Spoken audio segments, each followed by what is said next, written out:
Hello, everyone. Welcome to Sharing Stories Presents Book Summaries. Today we have Thinking Fast and Slow by Daniel Kahneman. Let's dive right into it. What does this book have to offer? So, to start off, imagine for a second that you're driving your normal daily commute. Oh, yeah, the classic autopilot drive. Exactly. You've done it 1,000 times, right? Yeah. You've got your favorite music playing, maybe you're, daydreaming about lunch, and suddenly you pull into your parking spot at work, and you realize you don't actually remember the last 10 minutes of the drive. Your brain was just totally checked out. Right. It was on total autopilot. But now, contrast that with a totally different scenario.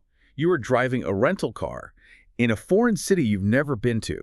It's pitch black outside, and there was a massive rainstorm pouring down. That sounds incredibly stressful. It is. I mean, every single muscle in your body is tense. You have the radio completely off. You're gripping the steering wheel, actively scanning every street sign, processing just a million variables a second. Well, the contrast and the sheer metabolic effort between those two situations is staggering. I mean, in the first scenario, your brain is coasting. Yeah, barely working at all. Right. In the second, it's burning a massive amount of physical energy just to keep you on the road.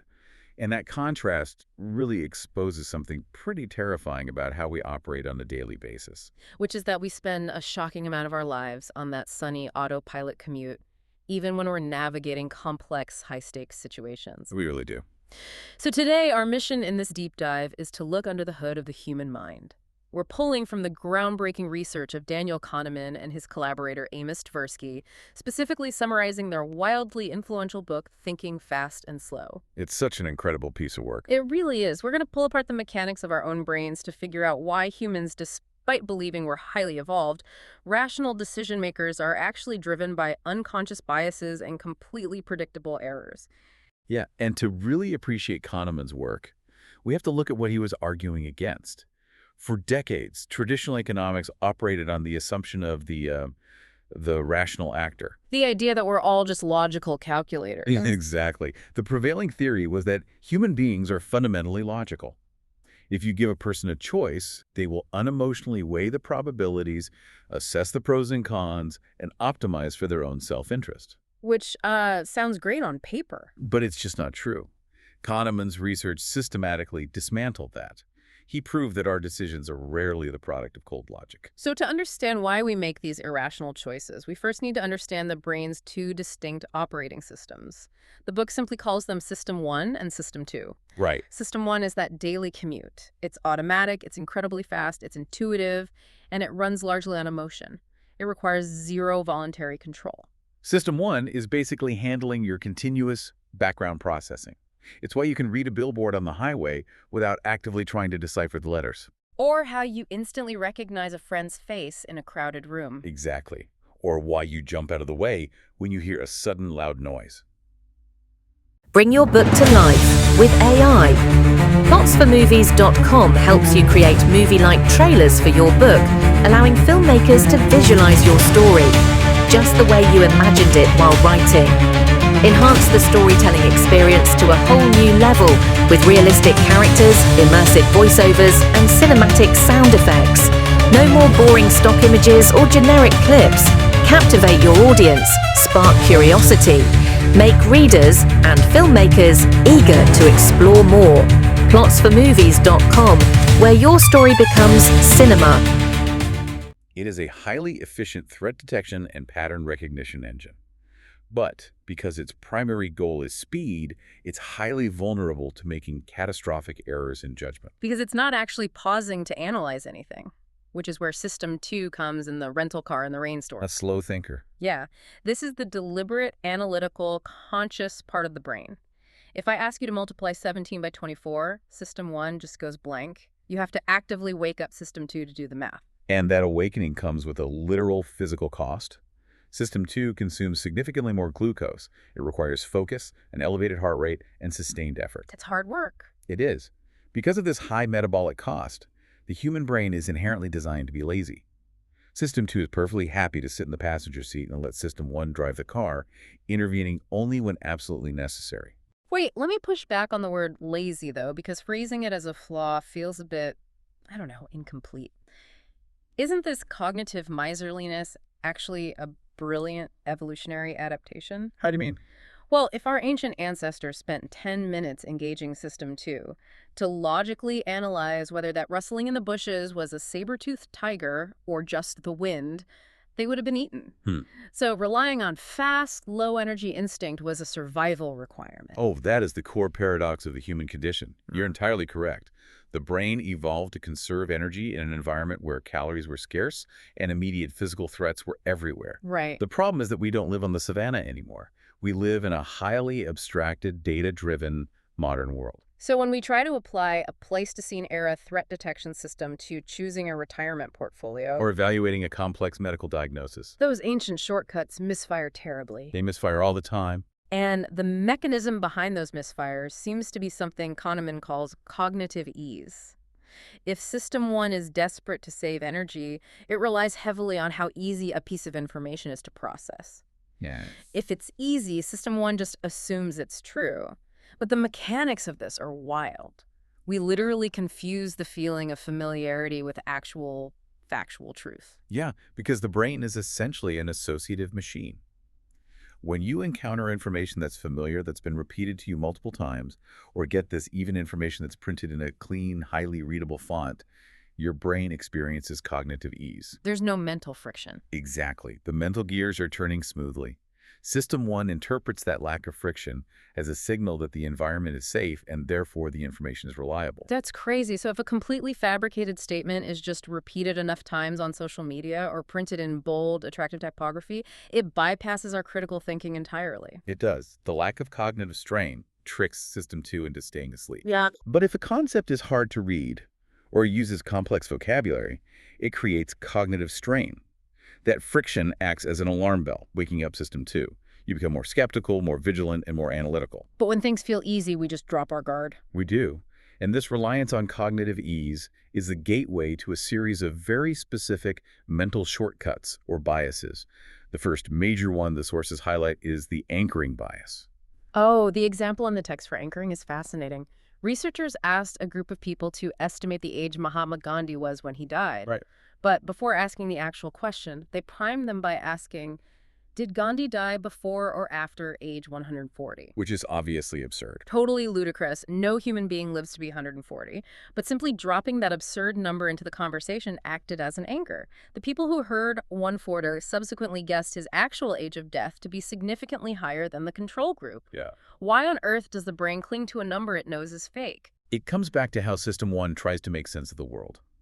When you hear the number 140, your System 1 automatically tries to construct a reality where that number makes sense. Huh. It activates a network of associations related to extreme old age. By the time you're asked the real question, your memory retrieval has been fundamentally skewed by that initial prompt.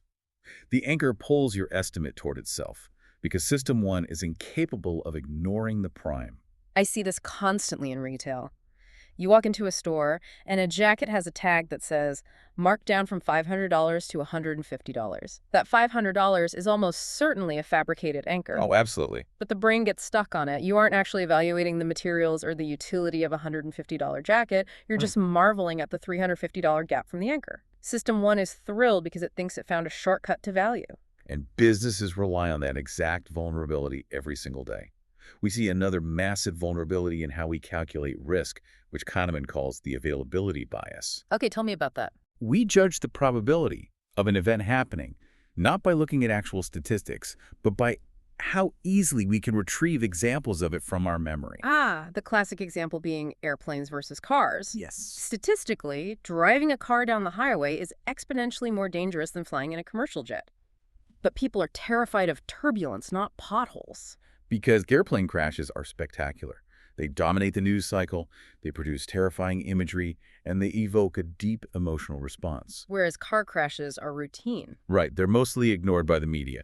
So when your brain asks, what is the probability of a plane crashing? System 1 substitutes that difficult statistical question with a much easier one. How easily can I picture a plane crash? Wow. And because the images are highly available in your memory, System 1 incorrectly concludes that the probability is high. So we substitute the vividness of a memory for the math of the real world. That substitution explains the representativeness bias perfectly, too. We ignore base rate statistics in favor of cognitive stereotypes. The sources use the example of a quiet person who loves reading books. Are they more likely to be a librarian or a retail salesperson? Our immediate intuitive jump is always librarian. Because that description perfectly matches our mental model of a librarian.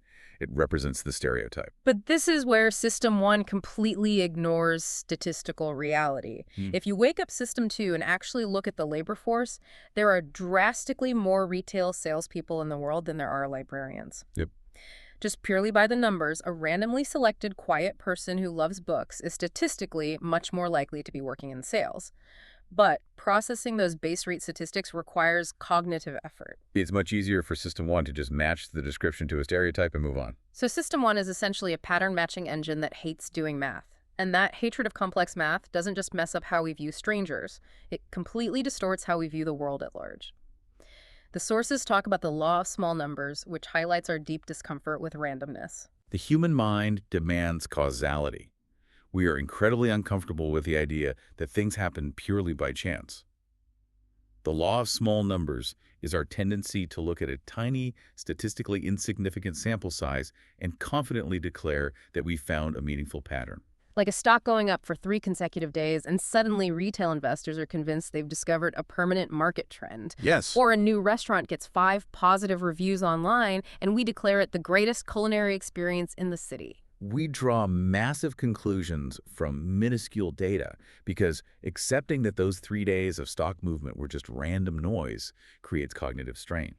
We want the world to be organized. We want there to be a hidden rule we can exploit. So it takes a highly disciplined System 2 to step in and say, hey, the sample size is too small to reveal any reality. We need more data. But we almost never do that because we are perpetually overconfident in our own understanding. And when the randomness of the universe inevitably proves our predictions wrong, we don't admit defeat. We just rewrite the past. Oh, this brings up hindsight bias, which might be the most frustrating concept in the whole book. It really is. Hindsight bias is the illusion of predictability. We see this all the time with political pundits, economic forecasters, and sports analysts. They make a prediction, they are completely wrong. But after the unpredictable event happens, say, a sudden market crash, they look backward, and suddenly the crash seems entirely inevitable. They say they knew it all along. It's like our brains act as overzealous screenwriters.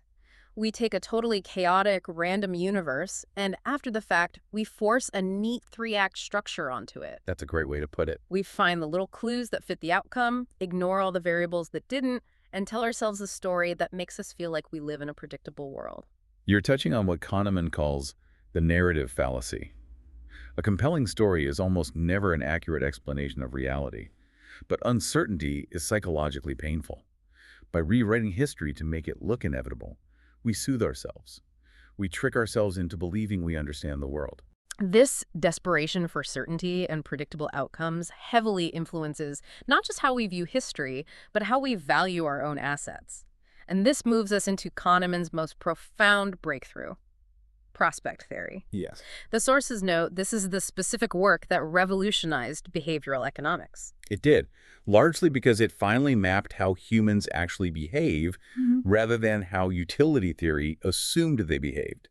Utility theory argued that people evaluate financial choices based on the final absolute value of their wealth. Right. But Kahneman proved we don't think in absolute states of wealth. We think in terms of changes, specifically gains and losses, relative to our current baseline. And the most critical discovery prospect theory is the asymmetrical nature of how we experience those changes. Loss aversion. The pain of losing is psychologically twice as powerful as the pleasure of gaining. The source material is very clear on this. If you lose $1,000, the emotional distress you feel is drastically sharper than the mild satisfaction you would feel if you found $1,000 on the sidewalk. Which means we are fundamentally driven more by the fear of losing than the desire to win. Our risk tolerance changes completely depending on whether we are facing a potential gain or a potential loss. And this leads directly to framing effects, doesn't it? Absolutely. You can offer a person the exact same mathematical proposition, but depending on the words you use, you can trigger entirely different decisions. The surgery example is terrifyingly clear on this. Imagine a doctor telling a patient that a complex procedure has a 90% survival rate. Sounds pretty good. Right. System 1 hears survival, categorizes it as a gain, feels cognitive ease, and the patient agrees to the surgery. But if the doctor frames the exact same statistics by saying the procedure has a 10% mortality rate, System 1 here's mortality. yes, the loss aversion alarm bells start ringing, the rental car in the rainstorm brain wakes up in a panic, and the patient refuses the surgery. The math didn't change. The frame did. The frame changes the psychological reality. And this intense aversion to accepting a loss manifests heavily in our daily lives through the endowment effect. Simply taking ownership of an object immediately increases its value in our minds. Like with the coffee mug, right? Exactly. If I give you a cheap coffee mug, it becomes your coffee mug. If I try to buy it back from you 5 minutes later, you will demand a higher price than you would have ever paid for it originally, because parting with it is now framed in your brain as a loss. Which perfectly explains the sunk cost fallacy. We are terrified of realizing a permanent loss, so we continuously double down on terrible decisions. Right. The logical System 2 approach to a failing business venture or a toxic relationship is to recognize that the time and money you've already spent are gone. They are sunk costs. A rational actor bases future decisions solely on future benefits. But System 1 refuses to close the psychological account in the red. It just can't do it. It's like sitting through a historically awful movie at the theater.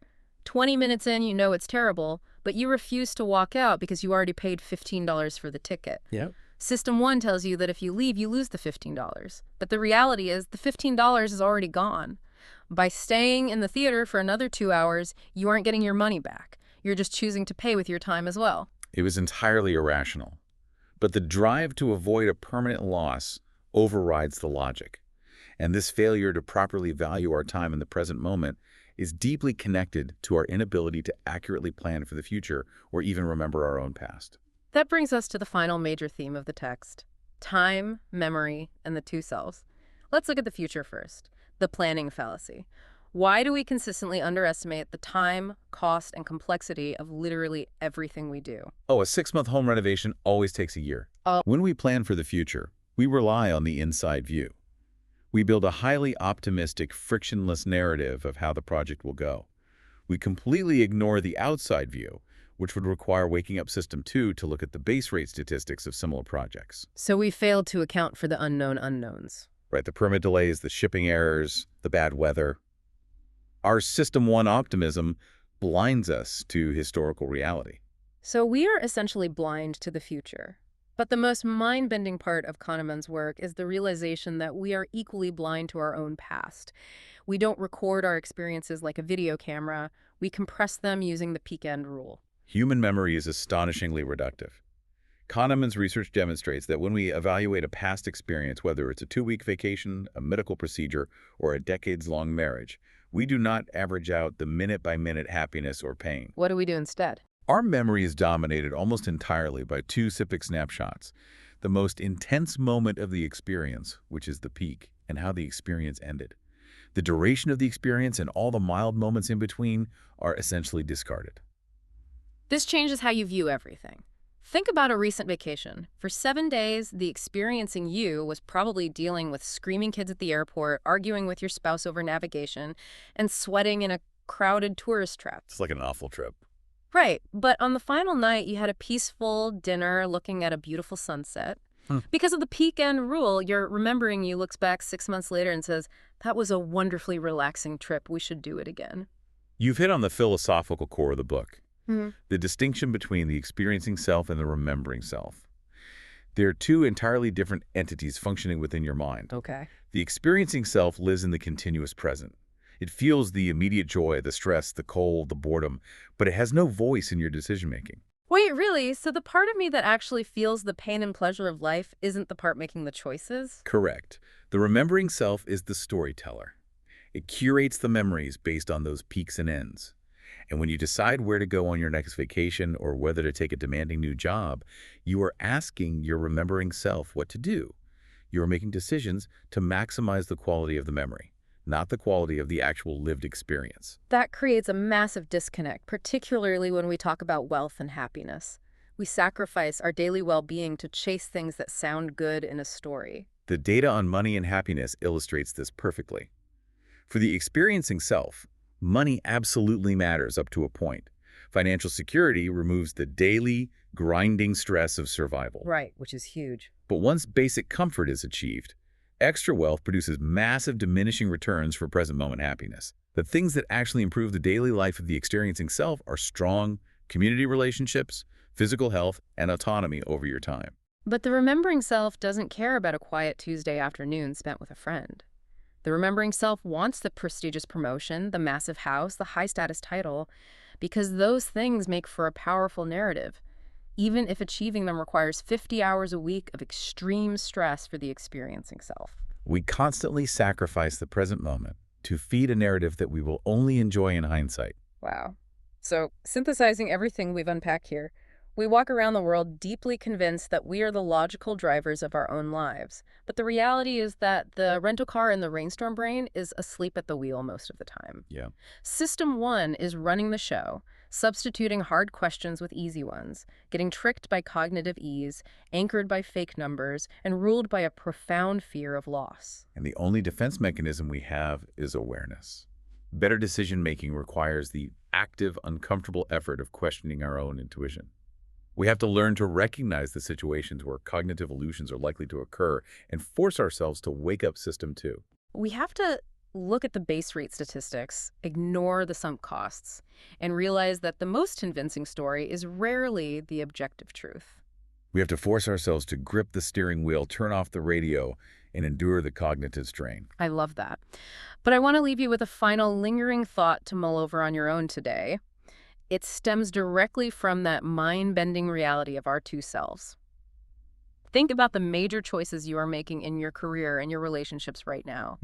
If your remembering self is the one calling all the shots, constantly pulling the strings to craft a neat, impressive story, are you actually living your life to be happy right now in the present moment? Or are you just treating your daily life as a rough draft of a resume, sacrificing your actual experience to build a satisfying memory for a future self that doesn't even exist yet? It's a very tough question to answer. It really is. Thank you for joining us on this deep dive. Don't forget to actively question your instincts today. We at sharingsstories.in bring you insightful book summaries. This content is supported by plots4movies.com, an AI-enabled book trailer platform where you can watch 1-minute trailers of books to understand them better before you buy them. It's a fantastic resource. Please subscribe, support the channel, buy the book through the link in the description, and comment with the book you want us to discuss in the next podcast.